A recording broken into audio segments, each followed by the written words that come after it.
cael dod yma heno i weld yr Arddangosfa Gelf, ond mae yna gymaint o amrywiaeth, mae yna gerddi, barddoniaeth, mae yna arlunwaith amrywiol, aml gyfrwng, a mae yna ddehongliadau andrysol ddiddorol yn y dechreuad yn eang iawn.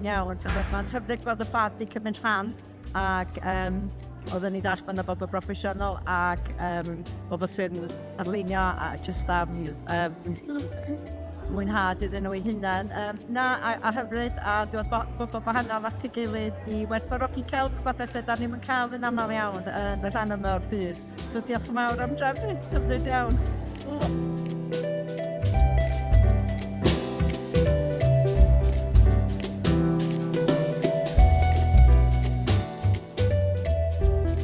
Falch iawn cael cymryd rhan yn yr Arddangosfa yma. Ni'n ddiolchgar iawn i Gwynhyddach yma mewn y poster ymlaen i ni. Swn i'n gwybod gymryd amdano fo. Be dwi'n hoffi am heno ydy bod pobl yn dŵad i mewn i'r adeilad a gweld rhywbeth am ein ffydd ni, a bod yr sbartyn yma yn y dechreuad yn medru sbartyno pobl ifanc a pobl hŷn fel fi i gymryd rhan i ddangos rhywbeth o'n celf.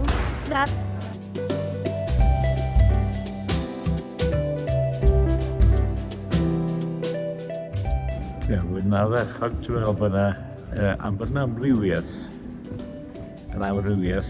yn ehongliad pawb o'r byd y gwmpas a'n perfform yn y feddwl am o'r ffordd yma a ddod ar gwasanaethau hynny i'r amlwg y gyfoethog, achos mae chydig bach o bob dim yn apelio at pawb ac eto mae'n y bethau sydd yn cyda'r cyfan at ei gilydd.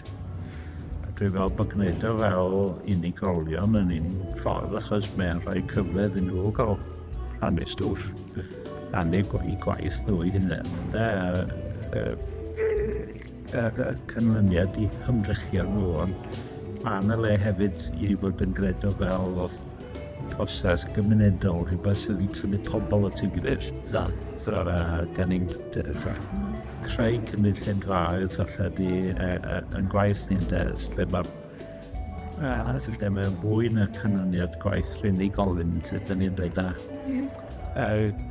cyfuniad o ffyrdd edrych ar bethau sydd yn catalyst wedyn i ffordd. Da ni'n edrych ar bethau eraill yn gwmpas ni yn cymuned ni. A di gwrdd yn defnyddio dipyn ar hynny fy hun fel yn waith gan edrych ar wahanol grwpiau cymedol gyda'r bwriad o bod yn cynhyrchu casau eiriau a bod rhywun yn rhywbeth sydd yn parhau ohono fo'i hun. Ond hefyd yn tynnu ysbrydoliaeth o gymathau wahanol gyfeiriadau yn enwedig yn rhywbeth sydd y sail Cristnogol, grefyddol, dyma rhan o'n tystiolaeth ni falle. Diolch creadigol gymunedol hon, creu cynulleidfa fel